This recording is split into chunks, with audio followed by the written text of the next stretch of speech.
righty, baby. We are ready. Hour number 2 of the program. We're set to talk a little NFL draft with my man Charles Davis from the NFL Network. Mr. Davis, good morning, sir. How are you doing? I'm doing well. Good morning to you. It's good to see you and hear you. Yeah, man. Good to see you. Yeah, right? Because we normally do it by or you and I run into each other for 20 years now at the Combine and Senior Bowl and all that good stuff. So I'm going to go back next year. I didn't go this year, but I definitely will go back next year. Need you back. Indianapolis. Yeah, definitely. I can't wait to go back, especially to Mobile. I love hanging out there. That's actually my favorite week of the NFL season is actually the Senior Bowl. Nice. It's such a relaxed atmosphere where I can get NFL people and talk to them, and they're kind of chill. Yeah, it's a little bit different, right? Their seasons are over for the most part. Like most of the people you run into in Mobile, it's pretty much done, okay? Because at that point in Mobile, you're down to 2 teams. Right. So everyone else is, okay, that part didn't happen. So it's a little bit different situation. I bet that plays into it a little bit. You know how it is, the intensity during the regular season. It's not just players, man. Everybody is. Everyone. It's just they're so dialed up. This is an interesting draft, Charles, for the Miami Dolphins because where they're at in the first round, to me, and because of their needs, like you don't want to draft just needs. You never want to do it. You want to take best player possible. But because their needs are on the D-line and O-line mainly, and that's where you really want to beef up normally. I mean, hell, Philadelphia does that for a living every year in the draft. They beef up the O and D lines, but Miami needs it, and obviously the loss of Christian Wilkins, all that. So you look at where Miami is right now at 21, and I start looking at Jared Verse. I love Latu. I don't know if Verse will fall there, but Latu is a guy that I think could be there. I love Tyler Guyton. I love Jackson Powers Johnson. I don't think J.C. Latham will fall to them from Alabama, but I don't think this is the year you don't trade out because I think this is the year that at 21, you actually can get somebody impactful on either side of the line. So give me an idea of give me the guys you like on either side of the line at 21 for the Dolphins. Yeah, I think a lot of the guys you named, though, are primary targets, and it will be interesting to see how they come off the board because I expect the first round to be really offense heavy in the NFL this year. I think there will be some defensive guys that go, don't get me wrong. But I think when push comes to shove, it feels like the offense kind of has the advantage and has the higher rated players overall. The interesting part is when you look at Miami, and you've talked about, let's start on the defensive side of the ball. Our crew was fortunate enough to do the Miami-Baltimore game at the end of the year, which had a lot riding on it about who was going to go to what. Was there a division title? Was there the team that was going to be number 1 in the playoffs? A bunch of it riding on. By the end of it, Baltimore had won. And Miami, unfortunately, had lost Bradley Chubb. So now you've lost Jalen Phillips with an Achilles, Bradley Chubb with an ACL, and little did they know, maybe suspected, but Andrew Van Ginkel was gone in the postseason when he went in free agency. So all your edge rushers, your primary edge rushers, out the window. So that's why for you, Latu makes a lot of sense if he's able to get down there. Jared Verse makes sense if he's able to get down there. Be interesting to see if there's a quick run because there's 3 guys who are edge rushers that are acknowledged to be at the top, Verse, Latu, and Dallas Turner from Alabama. Yeah. And if one comes off the board, could that spark a mini run because people get a little antsy because the next set of edge rushers are not nearly as highly rated. Flip it over to the other side, and you talk about the offensive line, especially the interior, is a center. Miami might get first bite of the apple at the center position. Is it Jackson Powers Johnson out of Oregon they like best? Is it Graham Barton, who's the conversion guy, left tackle, but we expect to move inside the center from Duke? Do they value Zach Frazier high enough to push him up there and make him a guy that they would consider? All that comes into play as well because I really think they want to get some people back to their natural positions and able to play that way. And you brought up Tyler Guyton because you're talking about a tackle. Now, Tyler's been a right tackle. Right. But the athleticism, former tight end, and many think he can flip over and play left side. Well, but I also think this. It's interesting. I think Austin Jackson can play left tackle because he Which- is extremely athletic. And now, if you look at Austin Jackson now, Charles, with real coaching and all that, his confidence is soaring like an eagle. He feels great about himself. Where the first couple of years, he didn't have the proper teacher. He didn't have the proper foundation for him to grow. Plus, he came out super young. He gave bone marrow to his sister. That guy didn't practice his last year at UCLA. He was like, or USC. I'm sorry, it was USC, right? I'm sorry. He didn't practice because he didn't have the strength, so he would just play on Saturdays. That's how. I think that's the reason why it's special. It's hard to do. You do that occasionally. You do that occasionally. You do that as a one-off, not a steady diet of it. I will say this: is Miami and I think Atlanta this year that this past summer that they practiced together. Atlanta came down and gave them work and what have you. And I will tell you the improvement from what I saw when Atlanta was in town to what I saw at the end of the season in Austin Jackson was considerable.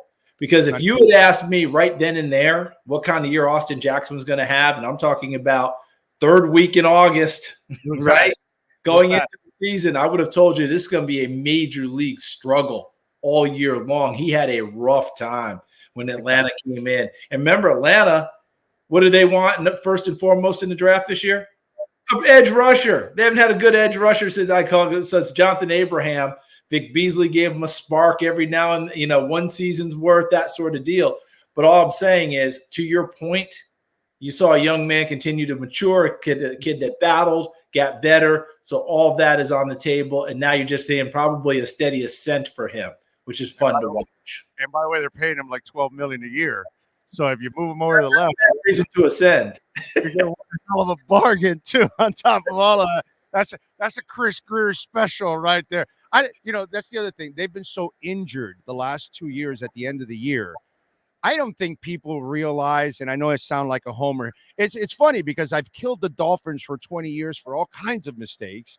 Now I'm the biggest fan because I think Greer, McKenzie, and Allen happen to be maybe one of the best trios in the NFL when it comes to personnel. Marvin Allen and Reggie McKenzie should be their own damn GMs. Let's put it that way.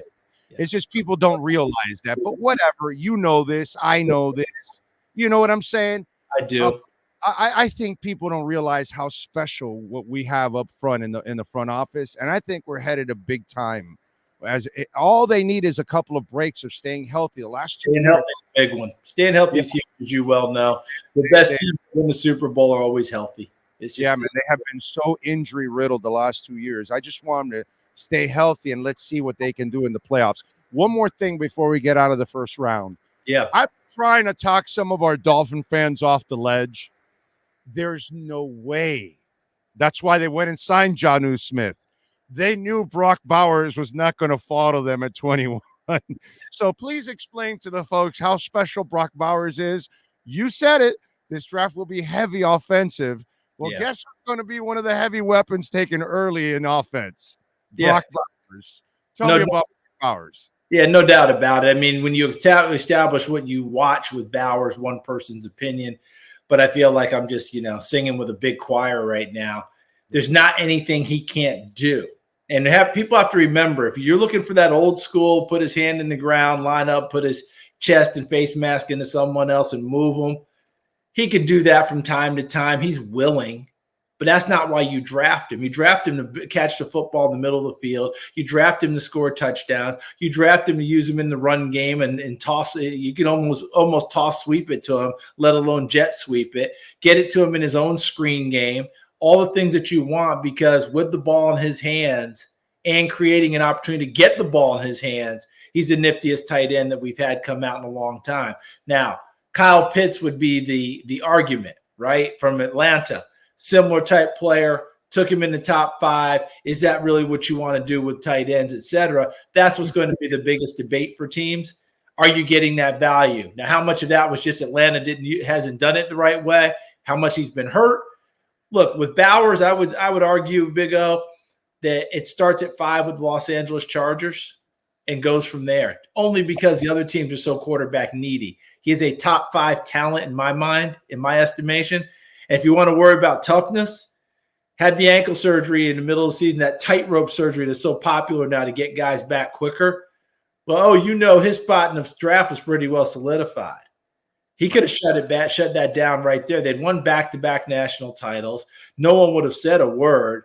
Instead, he fought his way back on the field to try and help his team win, and wasn't 100%, but it didn't matter to him. He wanted to play and be with his guys. I don't ever ding guys anymore, but I definitely give him an extra check mark. And Brock Bowers getting that check mark. There's no doubt about it. Look, 5 with the Chargers.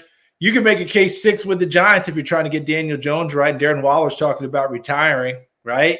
You can go ahead and that the Falcons aren't at 8, but at 10 with the Jets, it almost feels like that's where the bidding ends. Almost feels like that's the spot.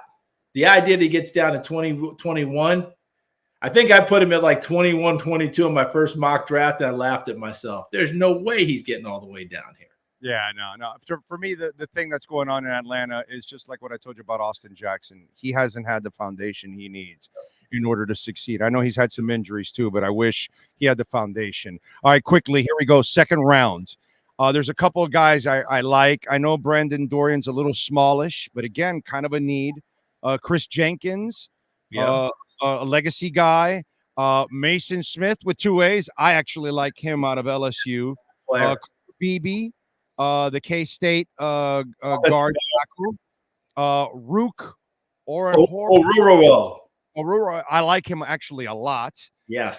And then Chris Braswell from Alabama, the linebacker. Talk to me a little bit about this second round, because again, the needs that Miami has, there's actually legitimate players in that area that could help them. It's really interesting that their first and second round picks, there's legitimate players at the positions that they need. Yeah, no doubt about it. Here's what if it's okay with you, let's go lightning on it. You throw the name, I'll give you something back, and we'll get that way we can get through these kids. Easton Smith, really quick. You like him? I love him out of LSU. LSU, I love him a lot. Big stick, stout person, works hard inside. Guess what? He can go make a lot of plays for you and can work his way upfield. And by the way, he plays 4 positions on the line, which they love versatility here in Miami. The Rook kid, and he's a big leadership teammate guy, wore the number 18, which is big at LSU. Clemson kid, Rook, I love him. Rook Ororo is still as raw can be. As soon as he learns to put some more clubs in his bag in terms of pass rush moves, he's really going to be dangerous. But he creates rubble. When you turn on the tape, you turned it on to watch Tyler Davis, his teammate at D-tackle. He wore number 13. As you watch the tape, your eyes kept shifting to number 33. He's going to be special. By the way, the head coach made the call on him. A lot of people weren't keen on recruiting him. Head coach saw something in him. And Dabo Sweeney, what a great call by Dabo. One of the scouts told me, he goes, he's only been playing since he was a junior. Yeah, I mean, there is so much more out there for him. And if you're a defensive line coach, you're going to salivate with a chance to work with him. He's from Africa, I think, or something like that. I think Nigeria. Yeah, he reminds me a lot of our kid Kader Kohu, who is kind of also like a late bloomer, and he's like, you look at his body and you're like, yeah, dude, you're not a Division II player. What? And he has an NFL body already coming out of school. That's why he hits hard. That's why he's an excellent tackler. You know what I mean? And so he's got the world in front of him. And that's kind of what I see with Rook a little bit. Now, Braswell from Alabama, what do you think about him as an outside guy? Is he a little too smallish? I don't think so. I think that the way that he plays with good leverage, remember he was the opposite end, Will Anderson, and now, of course, with Dallas Turner, the whole deal sets an edge really well in the run game and gives you a little bit better pass rush than maybe what people might anticipate. Now, he benefited a lot because you're going to kick your blocking to one side to those other guys. That gives you a chance to make plays. This kid, I think, is a really good player, and he proved it down in and down out at the Senior Bowl as well. Which is your favorite pick there for the Dolphins in the second round? If you had to pick one, what's a guy? I'd love to have a Roro coming in. You know, Raekwon Davis no longer there. I think him coming inside and working is a big deal. Buffalo now wants to run the ball more. The Jets are going to get Breece Hall back next year. You know, you see where I'm going with all this? When you get with inside the division, that's how you have to have your teams operate. Win your division games, win your division first. That ensures that you go to the playoffs. That's what you're going to deal with right off the top. And by the way, that was smart by Buffalo. We got a little crazy. You can't run Allen that much. Yeah, but unfortunately, that's the only way he can play. He's really your pocket passer. You can't make somebody what they're not. No. And that's where I give the Brady a lot of credit. He saw what Dable was doing instead of what Dorsey was doing. He said, "No, we got to bring you back to what your strengths are," and that's really the only way he can play the game. Joe Brady understood very quickly. He works for a defensive coordinator as a head coach, and you got to give him credit for going ahead and playing to that. Not just to pander to the coach, but to help the team overall when they were able to run the ball. You can posit that they didn't run it enough against Kansas City, and if they had, they might have kept playing. Right, exactly. Yeah, and that's what you have to do that in that one. All right, what do you got going on this week in the NFL Network, my friend? Getting ready for the draft, as we all are, right? Getting ready to go to Detroit and do our thing there. So it's going to be a lot of fun. I'll sit with Daniel Jeremiah when he does his mock draft show on Wednesday night, and then I get to sit with the big boys at the big table, just like Thanksgiving. Not at the kids' table, so that'll be fun for rounds 1 through 7, and that's Thursday night, Friday night, Saturday. So it's going to be a lot of fun to be able to do that. And listen, Daniel Jeremiah, spit it out there for us. I think he's one of the best in the business, if not the best. And I get to ride shotgun with him. Joel Klatt will be with us the first 2 days, and then after that, it'll be Peter Schrager, and of course, Rich Eisen holds it all down, and there's no one better. I've known DJ since he was like a scout. Was it the Browns and the Ravens? Right? Yeah. You're talking about both of them, no doubt. Yeah, I remember him walking around the fields, and I got to know DJ back in those days. Now he's a rock star. He's a star. He's flourished, and boy, has he earned it. You know, he puts the work in. He has the connections. He knows how to do it, and he does it so well. And I'm fortunate to be able to sit next to him. And you know, it's kind of like the old Munsters when Grandpa would get the motorcycle out. He put Herman in the sidecar, had his knees all up in his chest. I'm in the sidecar playing Herman. Happy to be riding with Grandpa Munster. That is fantastic. Charles, as always, my brother, thank you for taking some time and being a friend. I appreciate you, my man. Have a fantastic week here in Christmas in the NFL. Thank you so much. Always great to see you, and continued success as always. Look forward to talking to you again soon. Thank you, my brother. Appreciate you. There you go. Charles Davis, man, good stuff there. And our draft coverage, of course, brought to you by Welt Rheaume. Yes, sir. 954-966-4646. And we appreciate Daniel Rheaume, Jeff Welt, draft coverage, bankruptcy, homeowner property damage, condo damage, criminal defense, business owner claims, commercial litigation, personal injury. Call my friends at Welt Rheaume. They're in Hollywood, beautiful offices in Hollywood. And they've been helping people here in South Florida for 20 plus years, man, getting it done. They can beat the big companies, and they can take care of the smaller claims out there. So call them 954-966-4646. The consultation's completely free. So when you call Welt Rheaume, ask for Jeff Welt. Maybe you have a case, maybe you don't, but explain it to him. It's a completely free conversation, and he'll guide you. And if they can help you, they'll help you. And if they can't, and somebody else can help you, they'll lead you to that person also. They've done that for some of our listeners, which is truly amazing. And that's because they're just really good people and great lawyers. 954-966-4646.